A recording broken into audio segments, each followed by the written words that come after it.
How are you? I think you are well by the grace of Almighty. Welcome to my channel.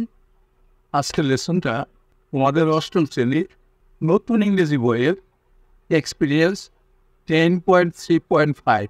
তুমি যদি আগের লেসনগুলো না দেখে থাকো তাহলে উপরে আই বাটনে ক্লিক করে প্লেলিস্টে গিয়ে দেখে আসতে পারো। শুরু করছি। নাও think again. You took your best decision and did the awareness program following your decision, but unfortunately it did not work so well. So the question is that, are you still a achiever or failure? বাংলায় বলা হলো, এখন আবার ভাবো তুমি সবচেয়ে ভালো সিদ্ধান্ত নিয়ে তোমার প্রোগ্রামটি করেছিলে, কিন্তু দুর্ভাগ্যবশত সেটি ভালোভাবে কাজ করেনি। সুতরাং এখন প্রশ্ন হচ্ছে, তুমি কি এখন সফল না ব্যর্থ?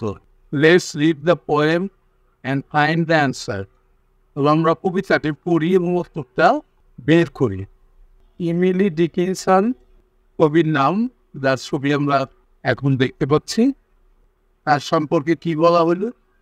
সাকসেস ইজ কাউন্টেড সুইটেস্ট, সফলতা সুমোদন বলে গণ্য হয়। Is an early poem by the American poet Emily Dickinson. কবিতাটি আমেরিকান কবি ইমিলি ডিকিনসনের প্রথম দিকের কবিতা।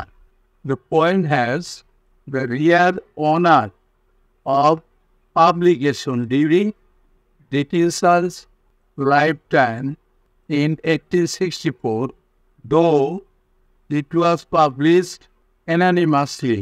ডিকিনসনের জীবদ্দশা কবিতাটি প্রকাশনার দুর্লভ সম্মান পেয়েছিলেন 1864 সালে, যদিও এটা বেনামে ছাপা হয়েছিল। Of her approximately 1800 poems, only a few were published during her life.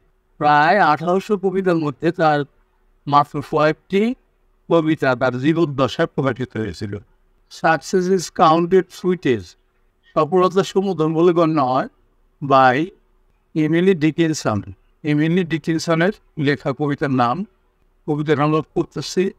Success is counted sweetest, সফলতা সমুদন বলে গণ্য হয় by who's who near success, যা কখনো সফল হয়নি। টু কম্প্রিহেন্ড আ নেকটার, পড়তে অমৃত গ্রহণ। রিকোয়ার্স শর্টেস্ট নিড, নিদারুণ চাহিদার প্রয়োজনে। Not one of all the purple host, সকল মর্যাদাবান সৈন্যের একজনও নয়। Who took the flag today, আর যারা পতাকা বহন করছে। ক্যান টেল দ্য ডেফিনেশন, সংজ্ঞা বলতে পারে। সো ক্লিয়ার অফ ভিক্টোরি, জয়ের ব্যাপারে অতি পরিষ্কার।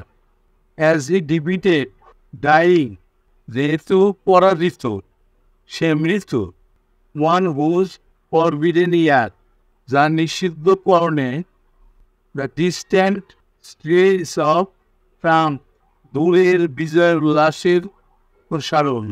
ব্রাস্ট অ্যাগনিস্ট অ্যান্ড ক্লিয়ার, যন্ত্রণা দগ্ধ ও পরিষ্কার বিস্ফোরণ। এই ছিল কবিতাটা আমরা বুঝে নিলাম। আজকের লেসনটা কিন্তু এখানেই শেষ হয়ে গেল। অবশ্যই তোমরা পরবর্তী লেসন দেখবা। See you next.